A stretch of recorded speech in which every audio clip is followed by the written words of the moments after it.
দর্শক, এ পর্যায়ে ডেঙ্গু পরিস্থিতির খবর জানবো আমরা। চাঁদপুর থেকে যুক্ত হচ্ছেন সহকর্মী আল ইমরান শোভন। শোভন,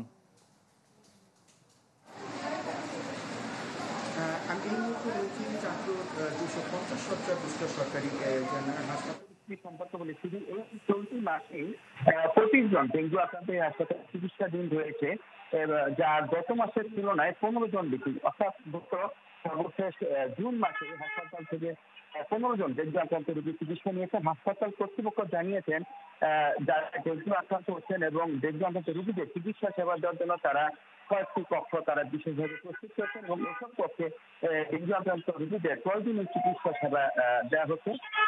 হাসপাতাল কর্তৃপক্ষ জানিয়েছেন ডেঙ্গুতে যারা আক্রান্ত হচ্ছেন তাদের অধিকাংশ রাজধানী ঢাকা এবং চট্টগ্রাম থেকে তারা এসে এখানে চিকিৎসা নিচ্ছেন এবং এই পর্যন্ত চাঁদপুর সরকারি জেনারেল হাসপাতাল বা জেলার অন্যান্য কোনো হাসপাতালে ডেঙ্গু আক্রান্ত হয়ে কোনো রোগীর মৃত্যুর খবর পাওয়া যায়নি। এদিকে ডেঙ্গু পরিস্থিতি স্বাভাবিক পর্যায়ে রাখার জন্য এবং ডেঙ্গু আক্রান্ত যাতে রোগীর সংখ্যা বৃদ্ধি না পায় সেজন্য চাঁদপুর শহরের পাড়া মহল্লা এবং গুরুত্বপূর্ণ সড়কে চাঁদপুর পৌর প্রশাসনের পক্ষ থেকে পদক্ষেপ নেওয়া হয়েছে।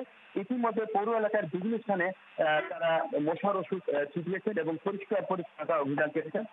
পৌর কর্তৃপক্ষ যেটি জানিয়েছে ডেঙ্গু প্রতিরোধে তাদের বিভিন্ন কার্যক্রম চলমান রয়েছে। এদিকে চাঁদপুর সরকারি জেনারেল হাসপাতাল কর্তৃপক্ষ জানিয়েছে ডেঙ্গু আক্রান্ত যেসব রোগী আসছেন তাদের